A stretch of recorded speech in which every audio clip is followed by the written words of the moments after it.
Pendant très longtemps, on s'est dit que les émotions devaient rester à la porte de l'entreprise. Et depuis quelques années, l'idée d'émotion vient quand même sur le devant de la scène. AVS avec Philippe Robichon.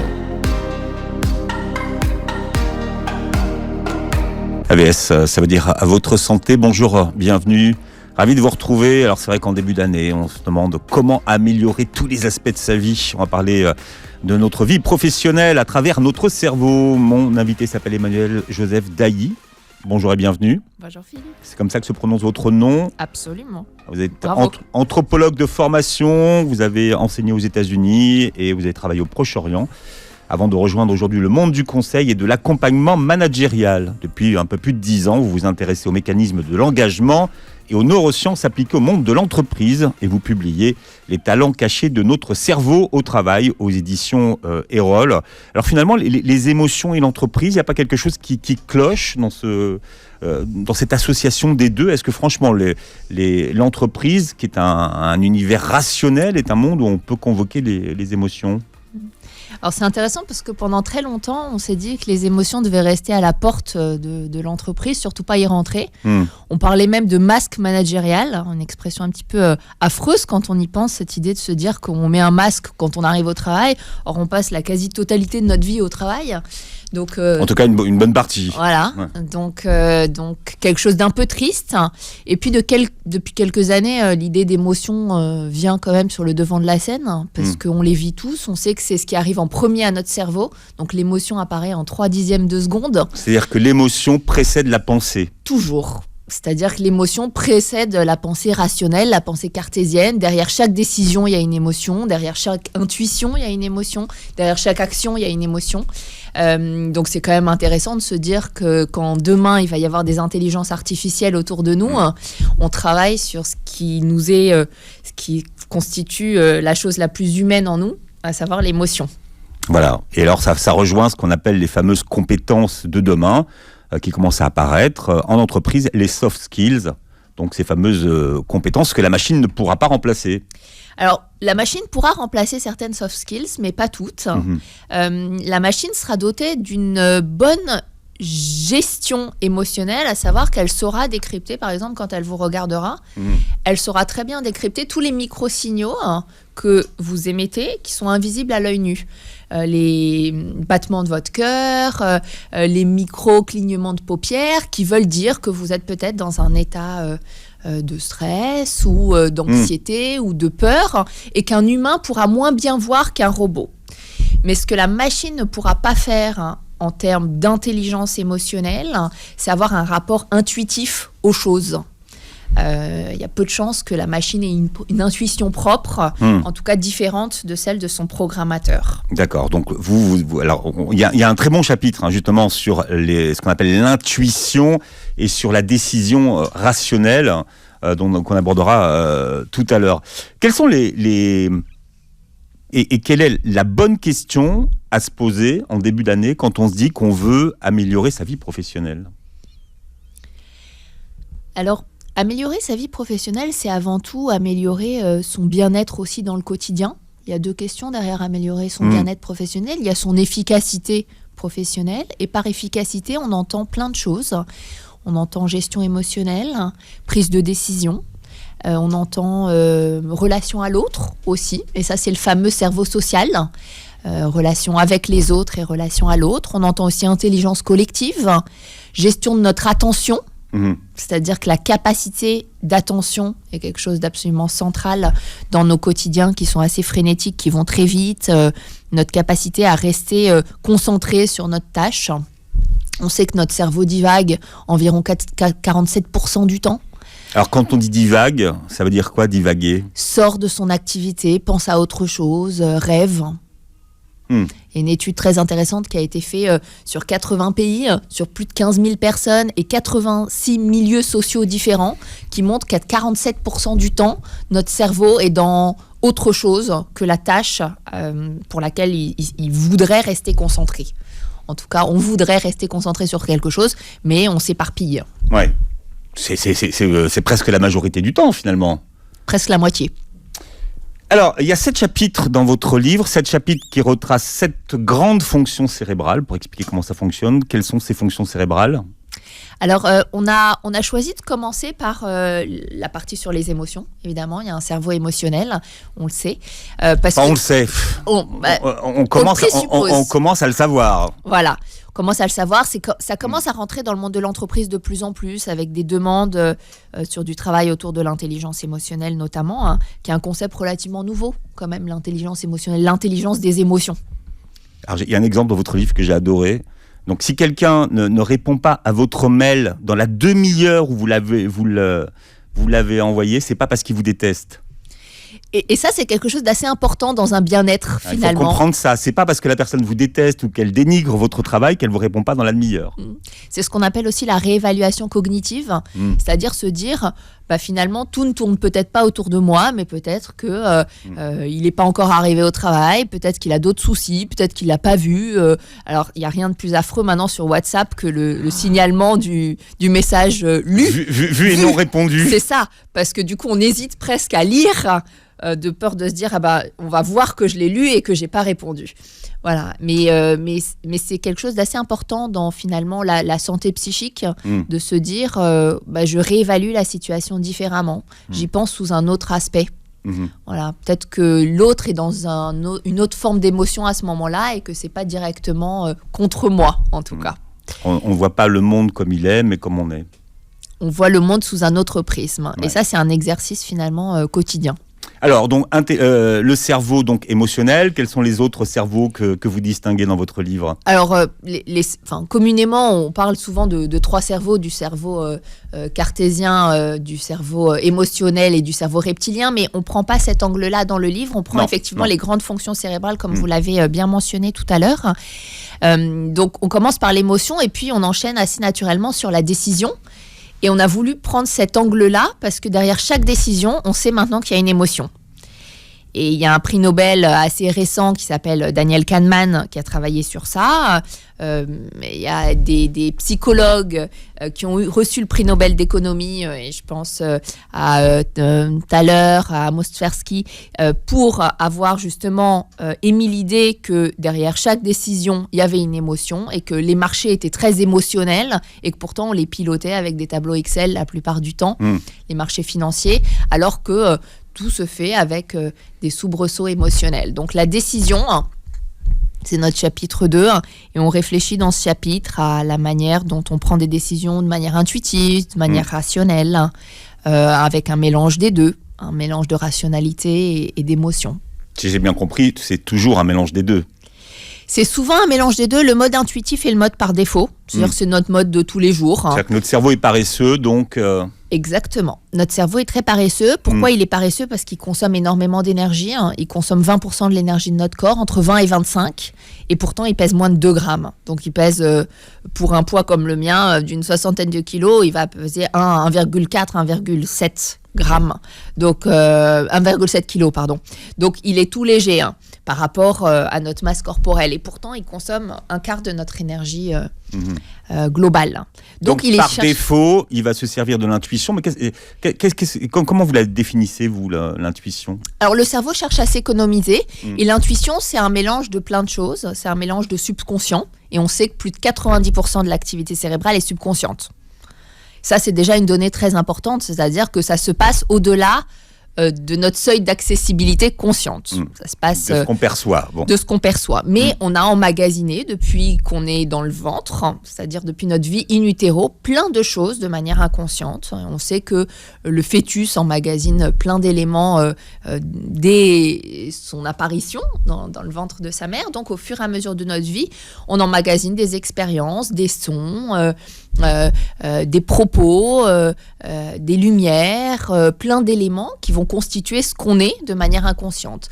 Et l'intuition va faire appel à cet inconscient, mais aussi à nos émotions, et de manière très forte. Et du coup, elle va être souvent biaisée par nos émotions, puisqu'il y a plein de pièges de l'émotion qu'on appelle les biais. Alors, un biais pour tout le monde ? Alors, un biais, pour le définir assez simplement, c'est on va parler de biais cognitifs aujourd'hui. C'est tout ce qui va tromper notre pensée. Typiquement, il y a des biais assez connus, typiquement le biais de négativité. Et ça, c'est un biais assez courant. Et c'est important de commencer l'année de manière positive en parlant parce qu'on peut travailler sur ces biais. Le biais de négativité, c'est... je vais prendre un exemple très concret. Par exemple... si j'ai eu pour arriver ici, tout s'est très bien passé, j'ai pris la ligne L. Non mais vraiment, c'est pas une blague. Vraiment, j'ai pris la ligne L, tout s'est très bien passé. Après j'ai pris le bus 24, tout s'est bien passé aussi. Et puis sur la fin du chemin, là il y a eu un soubresaut plus compliqué. Le biais de négativité, ça serait de me dire pendant 1h30 tout se passe très bien et sur les 5 dernières minutes ça va pas et je vais y penser toute la journée. Ça va ruminer dans ma tête. Et ramener à l'entreprise, c'est de se dire, mon manager, pendant 1 heure, il me dit, t'as été génial, t'as fait une année magnifique, t'es performante, vraiment, je suis content de ce que tu fais dans la boîte. Et à la fin, pendant 1 minute, il me dit, il y a juste un truc, je voulais t'en parler, que tu devrais modifier. Et ben, je vais y penser tout le temps. Et c'est ça le biais de négativité. Un axe d'amélioration. Alors, il y a un exemple dans votre livre, c'est celle du salon de coiffure qui pour une fois, va ouvrir le samedi. Tout le monde est content et puis le dernier client, il sape le moral de la coiffeuse finalement. Et elle y pense et ça lui bouffe tout son dimanche et c'est la seule chose qu'elle retient. Ouais, tu m'as moins bien coiffé que d'habitude. Ouais, et c'est un exemple réel de ma coiffeuse Yuki. Ah donc voilà, voilà Yuki. Donc bonjour à Yuki. Et tous les exemples dans le livre sont des exemples véridiques d'heures de coaching, d'interviews, de rencontres. Et cet exemple, c'est de se dire, effectivement, toute la journée, tout le monde est super content. Yuki a des super pourboires. Et il y a juste une cliente qui lui dit là, franchement, la coupe moyen. Yuki, d'habitude, t'es au top, mais là, moyen. Et elle ne pense qu'à ça. Et ça rumine dans sa tête. Et c'est ce qu'on appelle la rumination émotionnelle. Et comment on travaille alors sur un biais de négativité comme ça ? Alors, sur Parce les qu'il y a beaucoup de gens qui ne s'arrêtent que sur ce qu'on leur a dit de mal et jamais ce que... Alors, il y a un autre biais qui est que on retient le propos qui a été formulé en dernier, souvent. Ça s'appelle le biais d'ancrage. Donc là, on mélangerait, si sa dernière cliente, à Yuki, on mélangerait ces deux biais. Mais comment on travaille sur les biais ? Il y a plusieurs façons. D'une part, avoir conscience de notre vulnérabilité face à ces biais. Et ça, c'est quelque chose d'important. C'est de se dire qu'en fait... on a l'impression qu'on choisit, on a l'impression qu'on prend des décisions, mais on a plein de biais dans nos têtes. Donc, d'une part, la conscience de nos limites humaines. D'autre part, l'esprit critique, qui est aussi une des compétences de demain, c'est-à-dire se faire un peu l'avocat du diable par rapport à ce qu'on se dit dans notre tête. Donc, ceci dit, c'est beaucoup plus facile d'avoir l'esprit critique chez les autres que sur soi-même. Absolument, c'est pour ça que c'est un axe de travail et que ça ne vient pas forcément spontanément. Et puis, il y a aussi prendre conseil autour de soi, c'est-à-dire essayer de rechercher une représentativité, s'entourer de gens différents, qui pensent différemment, qui viennent d'endroits différents. Et ça, c'est un bon axe. Oui, c'est un des passages qui m'a le plus intéressé dans votre livre, c'est le passage sur l'angle mort, dont nous parlerons tout à l'heure, pour définir ce que c'est que cet angle mort. Et quels sont les autres chapitres donc, sur lesquels vous revenez ? Alors, dans notre chapitre 3, on parle de la motivation et de l'engagement. Absolument central parce que on a des moteurs internes, des moteurs externes et les comprendre et savoir comment ils fonctionnent, ça permet de donner du fuel à la machine et de se donner de l'entrain et puis savoir aussi ce qui nous bloque parfois. Et ce qui nous bloque, ça nous amène aussi au chapitre 4 qui va parler de notre flexibilité mentale et notre capacité au changement. Voilà, le cerveau aime peu changement. Ouais. Et en même temps se distrait très facilement parce qu'il aime aussi la nouveauté. Donc c'est paradoxal. Alors en entreprise, le changement, il y a Amnesty International qui est convoqué, mais alors vraiment, si vous changez quelqu'un de bureau, là vous pouvez être sûr, c'est la catastrophe assurée. Parce qu'il cherche à s'économiser et qu'il a besoin de repères. Et puis en même temps, il y a des forces cérébrales au changement, c'est que le cerveau aime la nouveauté. Voilà, il y a un processus qui s'appelle l'habituation, qui est un processus qui a été beaucoup étudié, notamment chez les gagnants du loto. Alors, on a tous envie autour de la table de se dire qu'un jour on gagnera au loto, même si on ne joue pas. Mais il y a des processus qui ont montré, des études qui ont montré qu'au bout d'un moment, quand il y a trop de tout, on se lasse des choses et on a besoin de toujours plus. C'est ce qu'on appelle l'habituation pour le cerveau. Ouais. Et ça marche pour les augmentations. D'ailleurs, on voit que très vite, il y a eu des études qui ont été faites en entreprise sur combien de temps dure l'effet d'une augmentation. Au bout de 2 mois, il y a plus. C'est ça, il dure assez peu longtemps par rapport à des motivations internes en tout cas. Après, c'est toujours agréable d'avoir une augmentation. D'avoir été augmenté, évidemment. Mais très vite, on oublie. Voilà, on oublie assez rapidement en comparaison avec des moteurs plus internes qui sont par exemple se sentir bien dans son travail, aimer ses collègues, le lien social, l'idée qu'on se développe, l'idée qu'on est utile aussi, qui est une idée importante. Bon, les neurosciences aujourd'hui, elles sont un peu convoquées pour tout et n'importe quoi. Hein. C'est le parfum du mois, c'est l'élément vendeur, venteur et vendeur. Mais c'est vrai que voilà, on rajoute un peu de neurosciences et on se dit tiens, on est dans la modernité. Ça, c'est un élément important.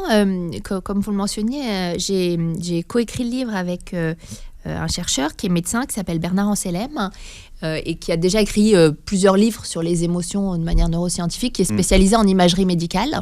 Et pour nous, c'était important de faire un livre qui soit à la portée de tous, c'est-à-dire c'est vraiment un livre grand public. On n'a pas besoin d'être ni chercheur ni médecin pour le comprendre, loin de là.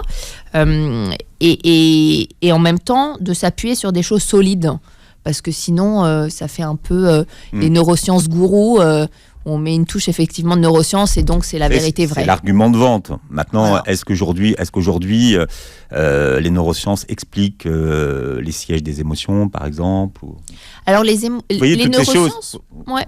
Les neurosciences, c'est pas seulement, puisque dans le livre, on a de la psychologie, on a des comportements sociaux, on a des neurosciences aussi. Mais l'idée, c'était vraiment de le transposer au monde de tous les jours, pour que ça serve à chacun.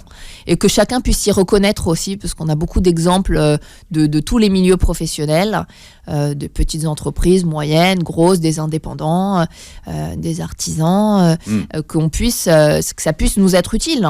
Voilà, tout simplement. L'appliquer au monde du travail au quotidien. Et c'est vrai que les petites entreprises n'ont pas forcément les moyens de payer des consultants ou des gens qui travaillent sur les relations humaines. Alors, je vous parlais tout à l'heure de l'angle mort et j'ai vraiment été passionné par ce passage. Et vous dites qu'on devrait tous essayer de découvrir son propre angle mort. Alors, qu'est-ce que vous appelez l'angle mort ? Alors, l'angle mort, c'est quelque chose qui me passionne aussi. Je trouve ça formidable. Quand j'ai fait cette découverte, j'ai trouvé ça extraordinaire. Je l'avais vu nulle part. Hein, j'étais tout excité quand j'ai dit ça. C'est quelque chose d'assez simple, en fait. C'est le même principe qu'en voiture. Il y a un angle qu'on ne voit pas. Et en nous, on a quand même une partie qu'on ne voit pas. C'est-à-dire une partie qui est une partie plus inconnue de nous, mais qui est connue des autres. Et je prends souvent l'exemple du bout de salade entre les dents après le déjeuner. On a envie que quelqu'un nous dise « Tiens, t'as de la salade coincée » ou bien « T'as ton mascara qui a coulé ». La crotte au nez, enfin, la crotte au nez. Voilà, bref, exactement. Ouais, c'est tout à fait ça. On a envie que quelqu'un vienne vers nous et partage cet élément avec nous, quand bien même c'est toujours impliquant, parce qu'on n'a pas envie d'aller voir la personne pour dire « Écoute… là, je voulais pas te le dire, mais… Aujourd'hui, tu sens la transpiration. Voilà, exactement. Et pourtant, c'est un service. Et ça arrive, hein, je peux vous dire, en entreprise, c'est vraiment Non, mais c'est des cas… On sent l'exemple vécu. Qu'on gère. Qui va aller dire ? Ouais, exactement. Qui va aller dire ? Parce qu'on a peur de se confronter, on a peur que ça soit mal reçu. Et pourtant, c'est plutôt un cadeau. Quand quelqu'un vient nous voir pour nous dire « Écoute… ta robe est ouverte derrière, t'as oublié ton zip ». Je parle d'exemples plus féminins parce que je m'y reconnais plus, mais effectivement, ça se transpose. C'est l'angle mort. Et du coup, en entreprise, l'angle mort, c'est tout ce qu'on peut aller chercher en demandant du feedback. Si par exemple, à la fin de l'émission, je viens vous voir et je vous dis, ok, qu'est-ce que j'aurais pu améliorer ? Qu'est-ce que je pourrais faire différemment ? Qu'est-ce que vous avez identifié ? Est-ce que sous stress… j'avais un comportement différent et c'est l'échange en fait, le lien qu'il peut y avoir entre les gens qui travaillent ensemble sur une base de confiance aussi, parce que sans confiance on peut pas travailler son angle mort. On va pas aller voir quelqu'un en qui on n'a pas confiance, on va aller voir quelqu'un en qui on a confiance. Oui, et alors, il y a un mot aujourd'hui, un mot valise dont on dit quelqu'un de bienveillant.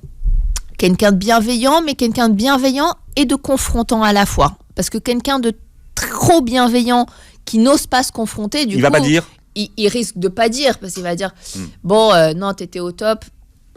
Il va se sentir mal à l'aise et puis peut-être qu'il va dire bon, il y avait juste le petit bout de salade. Voilà. Mais ce qui est intéressant, c'est que vous expliquez qu'en entreprise, et là on parle vraiment de personnes qui, parce que nous on ne travaille pas au quotidien, mais de gens qui travaillent au quotidien, c'est-à-dire que c'est des comportements que vous avez dans le travail, que tout le monde connaît, que tout le monde a identifié. Vous dites même, c'est un sujet de conversation que les autres ont, et que finalement personne n'aborde jamais avec vous. Oui. Je vais... C'est bizarre ça quand même, ce côté. Et finalement, c'est quelque chose qui vous définit. Qui peut nous définir, en tout cas qui fait partie de nous et de notre identité. Mais il y a parfois des choses dont on n'a pas conscience parce qu'on a peu travaillé sur nous, parce qu'on ne veut pas les voir, parce qu'on est momentanément dans le déni, et dont les autres ont conscience, potentiellement. Peut-être que, du coup, effectivement, ils en parlent, parce qu'ils savent que Michel, lui, quand il est stressé, du coup, il devient un peu trop brusque. Peut-être que quand il est stressé, du coup, il parle de manière plus agressive. Et peut-être que lui ne s'en rend pas compte, parce qu'il n'a pas fait le lien entre son stress et son vocabulaire, et par qu'il exemple. trouve ça normal, finalement, puisque c'est sa mode de fonctionnement. Et peut-être qu'il ne se rend pas compte de l'effet produit chez les autres. Et ça, c'est le fameux cerveau social. On interagit dans un tout et en lien avec les autres. Donc, il faut explorer cet angle mort. Donc, comment on fait pour l'explorer ? Alors, c'est très intéressant d'explorer son angle mort parce qu'il faut le faire quand on est prêt, déjà. On n'est pas prêt tout le temps à se remettre en question, on n'a pas envie tout le temps. C'est confrontant. La première chose et le premier conseil pour explorer son angle mort, c'est de trouver les personnes avec qui on veut l'explorer. Alors, on me demande souvent, est-ce que on a les mêmes angles morts en perso et en pro ? Est-ce que je dois l'explorer dans la vie de tous les jours ? Est-ce que je demande à mon mari ? Parce que j'ai peur de ce qu'il va m'être envoyé. Ça peut s'explorer dans tous les univers de notre vie. On ne va pas trouver forcément les mêmes angles morts. En tout cas, c'est trouver les quelques personnes avec lesquelles on pourrait échanger sur ces sujets, avec bienveillance, c'est sûr, mais aussi avec un côté challengeant. C'est-à-dire l'idée d'aller plus loin. Faut que ça soit efficace. Exactement. Il faut que ça soit efficace, il faut que ça produise quelque chose. Et surtout, il faut accepter ce qu'on reçoit. C'est-à-dire, on ne commence pas à discuter et à négocier ce qu'on reçoit. Tu me trouves agressif, mais pas du tout. Je ne suis pas du tout agressif. Et ça ne marche pas. Et du coup, il va falloir prendre ce qu'on reçoit comme on le reçoit. Un peu comme un cadeau qu'on reçoit. Et comme on a choisi la personne à qui on allait le demander, finalement, on est responsable de ce qu'on en fait. Et il y a, alors ce que vous appelez, parce qu'on est tous des identités, enfin des entités, les entreprises, l'angle mort collectif. Comment ça se construit un angle mort collectif ? C'est quoi ? C'est l'image que globalement une entreprise renvoie aux autres, ou c'est quoi ? Aussi, ça va être les deux. Ça va être effectivement ce qu'on renvoie sur le marché, chez les gens. Si je vous dis que je travaille dans une entreprise ou dans une autre, vous allez avoir une image de ce que je peux être en tant qu'employé de cette entreprise. Si je vous dis je suis employé chez McDo ou dans une banque ou dans l'industrie ou dans le BTP, vous n'allez pas avoir la même image de ce que je suis en tant qu'identité. Et puis l'angle mort collectif, c'est aussi beaucoup au niveau des équipes. Et je pense à un exemple d'une entreprise dans laquelle je travaillais où deux équipes se tapaient dessus assez régulièrement parce que l'une n'avait pas fait ci, l'autre n'avait pas fait ça. Ils se renvoyaient toujours les responsabilités. L'une était toujours en retard, ils donnaient les documents trop tard, ils oubliaient de faire telle chose.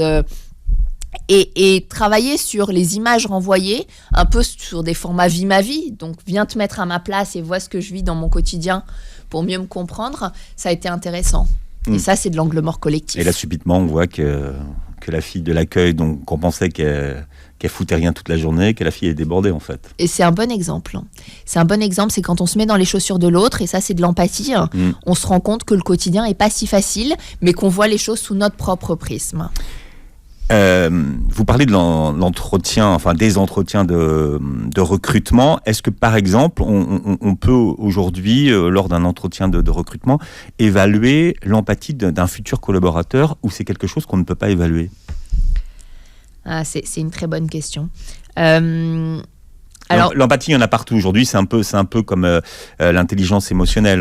Maintenant, on parle beaucoup de l'empathie. Oui. Alors, je trouve que ce qui est intéressant dans le mot empathie, c'est revenir juste à son étymologie pour comprendre ce que c'est.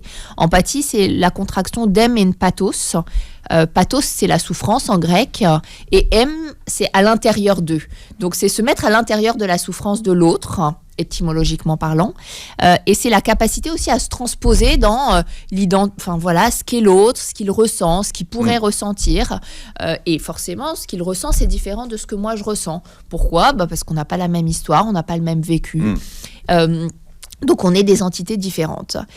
Et l'empathie, c'est quelque chose qu'on a du mal à évaluer concrètement sur un questionnaire, par exemple, mais on peut évaluer la capacité à l'écoute active, par exemple, mesurer ça en tout cas. Alors l'écoute active, c'est...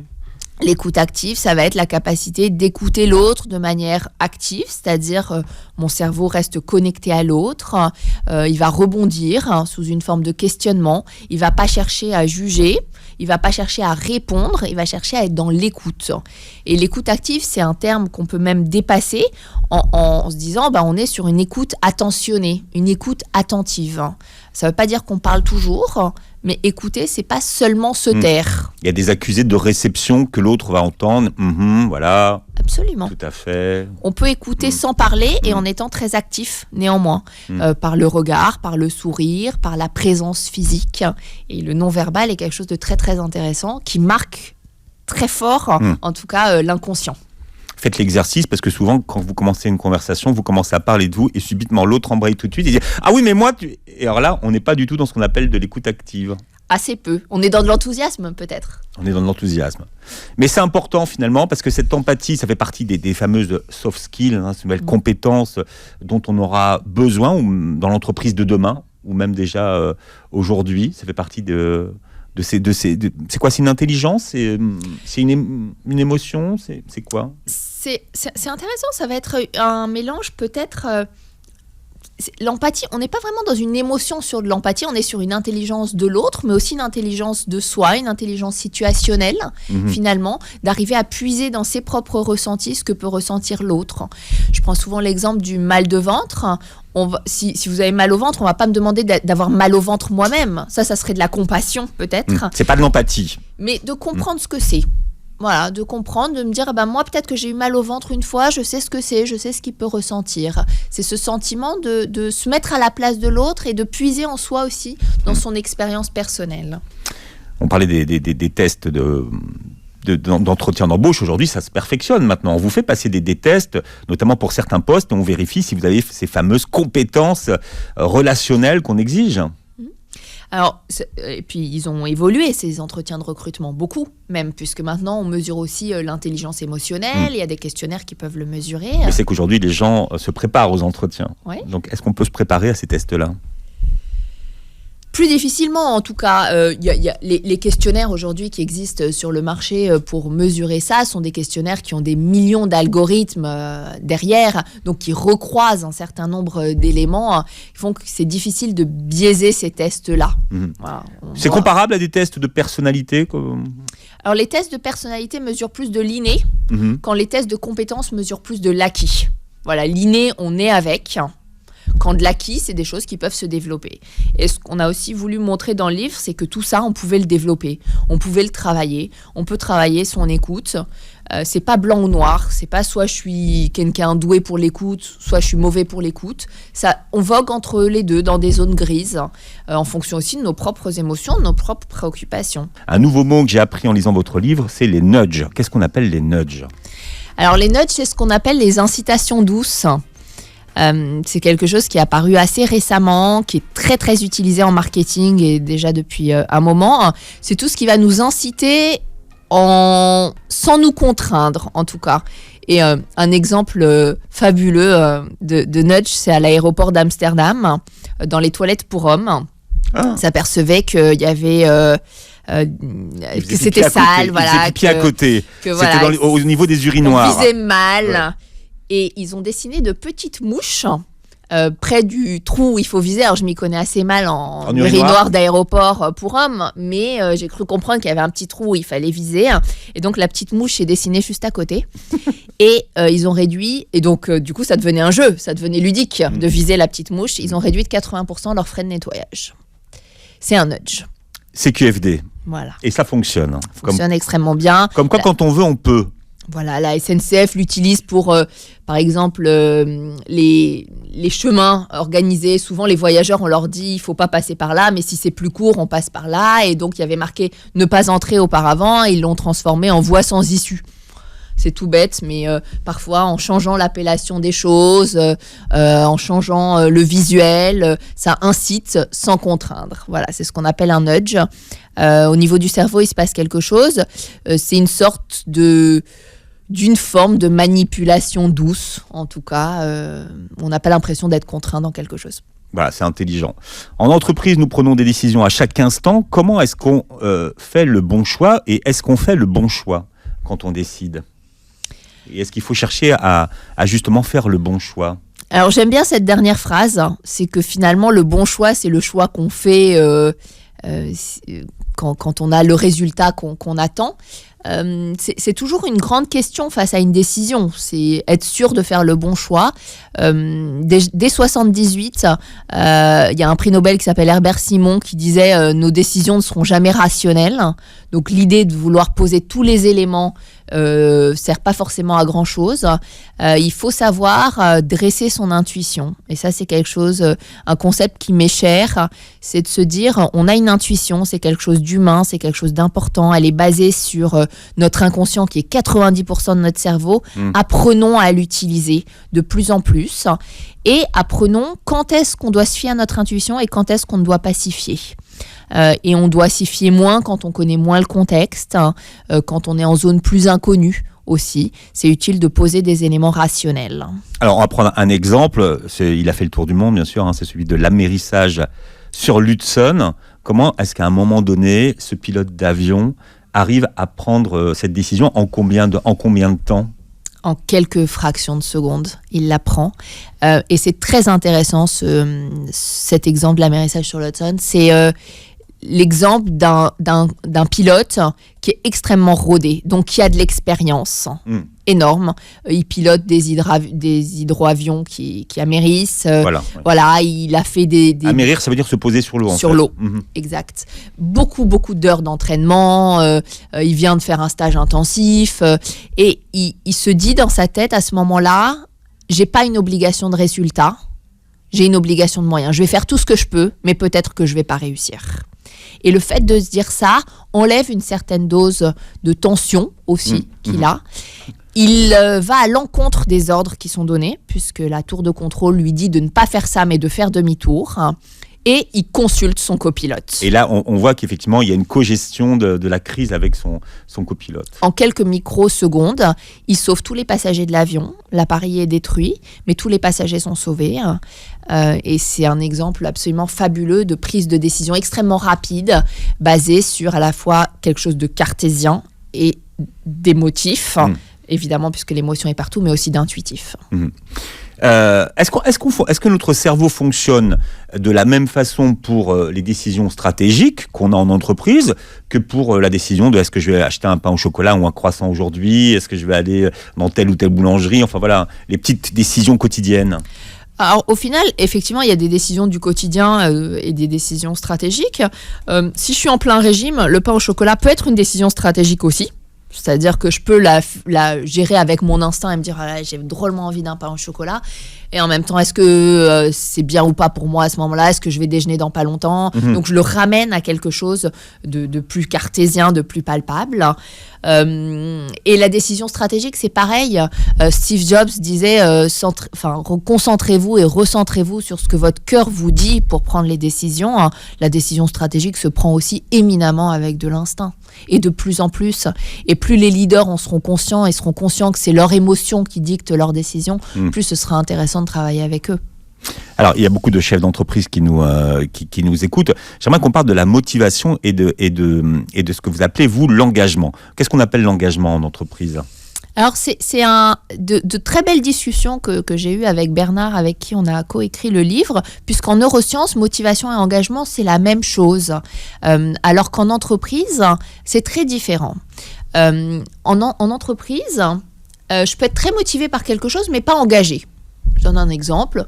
Peut-être que vous adorez faire des émissions de radio et ça nourrit quelque chose en vous, un plaisir, une technicité, une envie de se développer, mais que ce soit pour Beurre FM ou pour une autre onde, n'importe quelle autre radio, c'est la même chose. Ça veut dire qu'il y a une motivation, il y a un moteur dans l'action, mais pas un engagement par rapport à la structure. Deux choses assez différentes. Oui, alors moi ce qui m'intéressait justement dans le chapitre qui est consacré, c'est qu'en France, on parle justement de la crise de l'engagement. Alors, on parle de la crise de l'engagement face à des chiffres qui sont parfois un peu contestés, mais néanmoins plutôt réels et recoupés par de nombreuses études, sont que globalement, on a un salarié engagé sur 10. On est à peu près autour de 6% d'après des chiffres assez récents de l'Institut Gallup, qui peuvent être contestés pour plein de raisons, parce qu'ils peuvent être jugés partis, parce qu'ils ont aussi des... Derrière, ils vendent quelque chose. Voilà, ils vendent aussi des accompagnements. Ouais. Néanmoins, c'est recoupé avec pas mal d'études. Donc, on est face à une crise de l'engagement, mais en fait, ce que je pense intéressant dans l'engagement, c'est de réfléchir sur ce modèle-là. Aujourd'hui, le modèle de se dire « je suis engagé, loyal, aligné avec la stratégie d'une seule et même structure », c'est peut-être pas le modèle de demain. Peut-être que le modèle de demain, c'est plus un modèle qu'on appelle de slashing, c'est-à-dire de se dire je peux avoir plein de métiers dans un métier, je peux être comptable et sophrologue en même temps, je peux être... à la radio et en même temps nutritionniste, tout est possible. C'est-à-dire que l'engagement... Forte, vous, quand même. Moi, je suis pas nutritionniste, mais ouais. Ça c'est ce pourrait. qu'on voit, ouais. Voilà. Ouais. C'est-à-dire que on va voguer vers une nouvelle forme d'engagement, et aussi parce que les nouvelles générations nous y poussent, aussi parce que le monde du travail est très volatile. C'est-à-dire vous demandez d'être engagé par rapport à une entreprise qui, elle, n'est pas toujours engagée vis-à-vis de vous. Ça peut être compliqué. Et du coup, c'est intéressant pour les entreprises de se questionner sur comment je définis le modèle d'engagement que je veux pour mes salariés. Et ça passe par moi-même en tant que dirigeant aussi.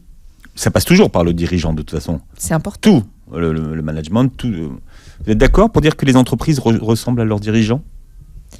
Alors, je suis d'accord pour parler de ce qu'on va appeler la symétrie des attentions.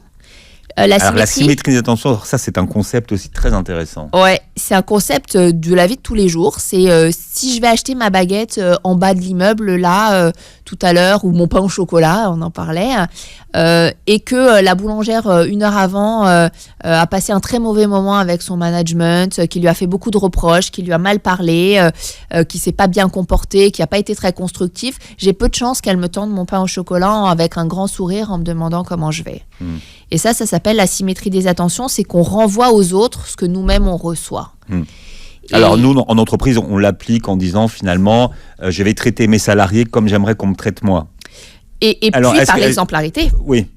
C'est-à-dire l'exemplarité du dirigeant. C'est-à-dire, je ne demande pas aux autres ce que je ne m'applique pas à moi-même. Et on a ce qu'on appelle dans notre cerveau des neurones miroirs. C'est des neurones qui rentrent en résonance avec les autres. C'est-à-dire le bâillement, par exemple. Si vous bâillez, peut-être je vais avoir envie de bâiller. Ça vous est déjà arrivé, peut-être, de voir les autres bâiller. Il y a toute une série de bâilleurs à un moment donné. Ça s'enchaîne. C'est l'effet domino. Et donc le bâillement c'est un symptôme des neurones miroirs. Ça a été découvert par quelqu'un qui s'appelle Rizzolatti dans les années 90, et on sait que nos zones du cerveau s'activent quand on rentre en connexion les uns avec les autres. Donc c'est intéressant de se dire l'exemplarité du leader a un poids déterminant dans la performance de l'entreprise. On va parler de la résistance au changement pour terminer.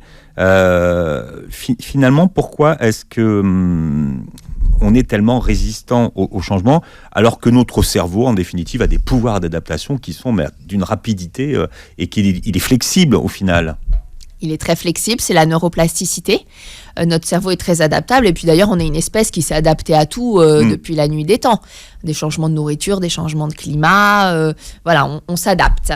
Et souvent on connaît assez peu notre capacité à s'adapter, à changer. On a cru pendant longtemps que le cerveau n'évoluait pas, c'est-à-dire qu'il se figeait, que les neurones arrêtaient de se développer quand on avait atteint un âge précoce, donc enfant. Et on sait aujourd'hui que c'est faux, c'est-à-dire que si on l'entraîne, on peut être plastique et flexible jusqu'à la fin de notre vie. Jusqu'à la fin, ouais. Même si on l'est de moins en moins quand même. Tout dépend de la manière dont on travaille. En fait, jusqu'à la fin, oui. Évidemment, la capacité à apprendre une langue, par exemple, va être plus forte, on dit avant l'âge de 7 ans, parce que le cerveau est plus éponge, plus plastique, qu'il absorbe. Mais si on travaille régulièrement avec des exercices de neuroplasticité, on a une grosse capacité à faire évoluer et à développer nos neurones. Mais pour répondre à la question, sur le changement, pourquoi le cerveau n'aime pas le changement ? C'est qu'il dépense tellement d'énergie qu'il cherche à s'économiser. C'est-à-dire qu'il y a le poids des habitudes. Il cherche à éviter de reproduire des nouveaux circuits neuronaux parce que c'est fatigant aussi pour lui. Donc il aime bien faire ce qu'il sait déjà faire parfaitement. Voilà, mais la contrepartie, c'est qu'il aime aussi la nouveauté. Donc on a un pouvoir d'attraction sur quelque chose. Et c'est tout le drame de l'attention. C'est-à-dire, je vais essayer de me concentrer sur quelque chose, mais s'il y a quelque chose d'un peu sonore, d'un peu brillant, d'un peu nouveau, mon cerveau va être distrait. Mais ça peut être une force aussi de me dire, je vais vers quelque chose de nouveau et je vais développer finalement de nouvelles capacités qui vont nourrir mes motivations internes. Donc, il faudrait finalement apprendre dans les cursus scolaires à changer. Absolument. Apprendre à changer, apprendre qu'on a cette capacité à changer, l'entretenir et en même temps garder aussi des repères, puisque l'enfant a besoin de repères, l'adulte a aussi besoin de repères. Donc, savoir voguer entre ces deux univers. Parce que plus on fait des nouvelles choses et plus on a envie d'en faire des nouvelles. Potentiellement.